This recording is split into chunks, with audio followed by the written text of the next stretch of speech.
Artificial intelligence and machine learning with no classroom concept అనేది ఇక్కడ అంటే no classroom concept in the sense more practical అప్రోచ్తో education అనేది ఉంటుంది. జనరల్గా మనం ఎక్కడికి వెళ్ళినా కూడా 70-80 మార్క్స్ థియరిటికల్స్కి ఎగ్జామ్స్ అనేది ఉంటే 20-30 మార్క్స్ అనేది ప్రాక్టికల్స్కి మాత్రం మనము ఇంపార్టెన్స్ అనేది ఇవ్వడం జరుగుతూ ఉంటుంది. అయితే ఇక్కడ ఏమవుతుందంటే కంప్లీట్గా 80% అనేది కంప్లీట్గా ప్రాక్టికల్ అప్రోచ్తో ఎడ్యుకేషన్ ఉంటే 20% థియరిటికల్ కాన్సెప్ట్స్ ఎంతవరకు అయితే ఆ సబ్జెక్ట్ మీద స్టూడెంట్కి అవసరమో అంతవరకు ఉంటుందన్నమాట. మనందరికీ తెలిసింది ఆర్టిఫిషియల్ ఇంటెలిజెన్స్ అనేది మోర్ మ్యాథమెటిక్స్తో లింక్ అయి ఉంటుంది.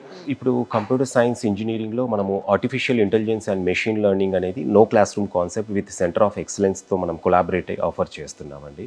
సో ఈ ప్రోగ్రామ్ యొక్క మెయిన్ ఉద్దేశం ఏంటంటే ఇక్కడ జనరల్గా మనము అంటే ఈ artificial intelligence and machine learning, data science, cyber security ఈ న్యూ ఏజ్ స్పెషలైజేషన్స్ వచ్చిన తర్వాత ఆల్మోస్ట్ అన్ని ఇన్స్టిట్యూషన్స్ కూడా మోర్ ప్రాక్టికల్ అప్రోచ్తో ఎడ్యుకేషన్ అనేది ఆఫర్ చేస్తున్నాయి అన్నమాట. అయితే స్టిల్ అక్కడ చాలా ఇన్స్టిట్యూషన్స్లో ఏమవుతుందంటే ఒక 70-80% థియరిటికల్ అప్రోచ్లోనే ఎడ్యుకేషన్ ఉంటే ఒక 20-30% అనేది ప్రాక్టికల్ అప్రోచ్లో ఎడ్యుకేషన్ అవుతుందన్నమాట. సో ఇక్కడ స్టూడెంట్కు నాలెడ్జ్తో పాటు మోర్ స్కిల్ గెయిన్ అవ్వడానికి ఇంటర్న్షిప్స్ ఎంత అవసరమో ప్రాక్టికల్ అప్రోచ్లో ఎడ్యుకేషన్ అనేది అంతే అవసరం అండి.